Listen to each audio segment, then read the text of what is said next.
మీ car EMI కట్టలేకపోతున్నారా? మీ car EMI మేము కడతాం. ఈ నెంబర్కి కాల్ చేయండి. Hello, welcome to Suman TV. నేను మీ ప్రేమ్. ఇవాళ మనతో ఉన్నారు సైకాలజిస్ట్ స్పెషలిస్ట్ గాయత్రి గారు. మేడం అడిగి కొన్ని విషయాలు తెలుసుకుందాం. నమస్తే మేడం. నమస్తే. Welcome to Suman TV. Thank you. నార్మల్గా అంటుంటారు మేడం, అమ్మాయిలు కొంచెం అప్రిషియేషన్ ఇచ్చినా కూడా సరెండర్ అయిపోతా ఉంటారు, లొంగిపోతా ఉంటారు, చెప్పింది ఏమైనా చేయొచ్చు అనేసి అంటుంటారు.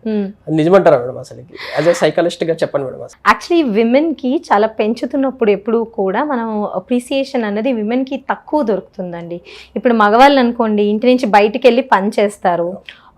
అంటే ఇవాళ రేపు విమెన్ కూడా పని చేస్తున్నారు, బట్ తక్కువ శాతం.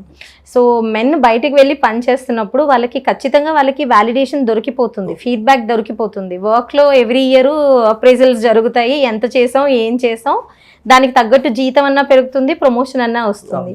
మరి ఇంట్లో పనిచేసే ఆడవారికి ఆ ఫెసిలిటీ లేదు కదా, అవునా? అలాగే అలాంటి ఆడవాళ్ళని మదర్స్ కిందో సిస్టర్స్ కిందో చూసే పెరుగుతారు అమ్మాయిలు కూడా. సో న్యాచురల్గా అప్రిసియేషన్ కావాలనుకుంటారు, మనకి దొరకనిది కావాలనుకుంటాం కదా.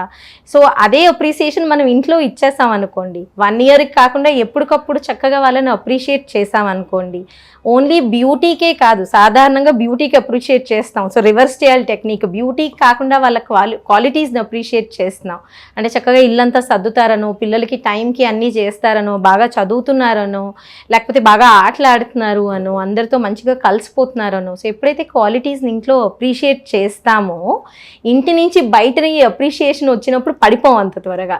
బట్ ఎప్పుడైతే ఇంట్లో ఈ అప్రిసియేషన్ లోపిస్తుందో, అంటే తల్లిదండ్రుల నుంచి కానీ, సిబ్లింగ్స్ దగ్గర నుంచి కానీ, టీచర్స్ ఆర్ ఫ్రెండ్స్ దగ్గర నుంచి కానీ ఇది లోపిస్తుందో, ఆటోమేటిక్గా బయట అప్రిసియేషన్ రాగానే ఆహా అనిపిస్తుంది, ఇంకొక స్టేజ్లో పడిపోతాం కూడా. It is a need. So అందుకు పడతాం ఖచ్చితంగా.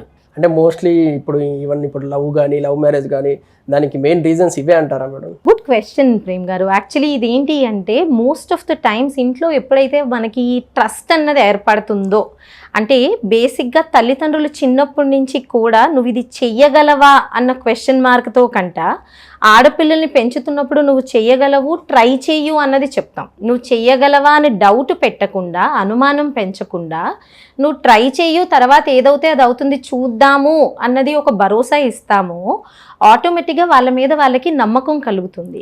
ఎప్పుడైతే తల్లిదండ్రులుగా మనమే వాళ్ళకు ఒక క్వశ్చన్ మార్క్ పెడతామో, వాళ్ళు ఎలా నమ్ముకుంటారు? ట్రస్ట్ ఏర్పడదు కదా. మనల్ని మనం ట్రస్ట్ చెయ్యలేనప్పుడు అవతల వాళ్ళని ఐదర్ చాలా ఎక్కువ ట్రస్ట్ చేస్తాం, లేదా అసలు ట్రస్ట్ చేయొచ్చా లేదా అన్న డౌట్లో ఉంటాం. రెండు ఎక్స్ట్రీమ్స్ వలన బయటన రిలేషన్షిప్స్లో మనం తప్పటడుగు వేస్తాం. ఐదర్ మనం ఆ ట్రస్ట్ మనకి మాటల ద్వారా ఇచ్చిన వాళ్ళ చేతుల్లో పడిపోతాం, యాక్షన్స్ చూడడం అన్నది మనకి రాదు. అంటే మాటల్లో నమ్మకం బాగానే కలిగిస్తున్నారు, బట్ వీళ్ళు నిజంగా నిలబడతారా టైం వచ్చేసరికి అన్నది చెక్ చేసుకోం, మాటలకే పడిపోతాం. ఎప్పుడైతే ఇంట్లో ఆ ట్రస్ట్ ఏర్పడుతుందో, అంటే తల్లిదండ్రులుగా మనం వాళ్ళకు ఒక క్వశ్చన్ మార్క్తో పెంచకుండా ఒక ఫుల్ స్టాప్తో పెంచుతాం, లేదా ఒక కామాతో పెంచుతాం, ట్రై చేయు తర్వాత చూద్దాము అన్నది, రిస్ట్రిక్షన్స్ పెట్టకుండా. సో వాళ్ళ మీద వాళ్ళకి నమ్మకం ఉంటుంది కాబట్టి ఎవరైనా పొగిడేసరికి ఆలోచిస్తాం, నిజమే చెప్తున్నారా, వాస్తవం చెప్తున్నారా, లేదా ఇది పొగడతా, అప్రిసియేషనా, పొగడతా. అలాగే ఎవరన్నా మన గురించి మంచి ఎలివేట్ చేసి చెప్తే నమ్మచ్చా లేదా అని ఒక నిర్ణయం మనం తీసుకోగలుగుతాం. అలాగే మన మీద మనకి విపరీతమైన నమ్మకం ఉంటుంది కాబట్టి ప్రతిదీ కూడా ఆచితూచి అడుగేసి మంచి నిర్ణయం తీసుకుంటాం. సో ఖచ్చితంగా లవ్ మ్యారేజెస్ కానీ, లేకపోతే పార్ట్నర్ చూస్ చేసుకునేటప్పుడు అరేంజ్డ్ మ్యారేజ్లో అన్నా ఇవి చాలా ప్రభావం చూపిస్తాయి. ఇక్కడ నేను ఒక ఉదాహరణ చెప్తానండి. నేను చూసిన కేస్ ఎగ్జాంపులే చెప్తున్నాను. మనకి అంటే ఇక్కడ 40 years old మహిళ, గృహిణి. సో ఇక్కడ నేను హస్బెండ్ అండ్ వైఫ్ని చూస్తున్నప్పుడు వైఫ్ రిపీటెడ్గా చెప్తున్నారు, మీరు అప్రిషియేటెడ్ ఫీల్ అయ్యారా అని. ఓకే, ఆయన అప్రిషియేట్ చెయ్యరు అని చెప్పను, బట్ చాలా రేర్గా చేస్తారు. సో నేను అంత ఎక్కువ ఫీల్ అవ్వలేదు అన్నది వైఫ్ చెప్తున్నారు చాలా క్లియర్గా. బట్ హస్బెండ్ చెప్పేది ఏంటి అంటే లేదండి నేను అన్నీ అప్రిషియేట్ చేస్తాను, నేను చాలా మెచ్చుకుంటాను, నేను ఇస్తాను అని చెప్పి ఆయన చెప్తున్నారు. సో ఇక్కడ మనకి ఇంట్లో ఏమవుతుందంటేనండి, అప్రిషియేట్ చేస్తున్నప్పుడు మనకు అనిపించవచ్చు మనం అప్రిషియేట్ చేస్తున్నాము అని, కానీ అవతల వాళ్ళతో మనం అది కన్ఫర్మ్ చేసుకోవాలి, వాళ్ళు రిసీవ్ చేసుకుంటున్నారా లేదా అన్నది. ఇప్పుడు మనం ఒక హోటల్కి వెళ్తాం, మనకి నచ్చిందే కదా మన ప్లేట్లో పెట్టుకుంటాం. అదే హోటల్లో సర్వరే వచ్చి మా హోటల్లో ఇదే బెస్ట్ అండి, మీ ప్లేట్లో మేమే పెట్టేస్తాం, మీరు ఇది తినాల్సిందే అంటే మళ్ళీ వెళ్తామా మనం ఆ హోటల్కి? వెళ్ళము కదా. సో మనందరికీ ఏం కావాలి? చాయిస్ కావాలి కదా. అలాగే choice to be loved and how to be loved అన్నది మనం అవతల వాళ్ళతోనే అది తెలుసుకోవాలి. బికాస్ మనం ఇచ్చాము అనేసుకోవచ్చు 100%, బట్ అది వాళ్ళు రిసీవ్ చేసుకుంటున్నారా, వాళ్ళకి నచ్చిన విధానంలో ఇస్తున్నామా అన్నది కన్ఫర్మేషన్ అవసరం అండి. విమెన్కి ఎస్పెషలీ వాళ్ళకి అప్రిసియేషన్ కావాలి, వాళ్ళకి ఆ వ్యాలిడేషన్ కావాలి. విమెన్ ఆర్ వెరీ రిలేషనల్ అంటాం, అంటే వాళ్ళు ఎక్కువ శాతం రిలేషన్స్లోనే స్పెండ్ చేస్తారు కాబట్టి ముఖ్యంగా మ్యారేజ్ అయిన తర్వాత వాళ్ళ కంప్లీట్లీ డిఫరెంట్ ఎన్వైర్న్మెంట్ని అడాప్ట్ చేసుకోవాలి వాళ్ళు.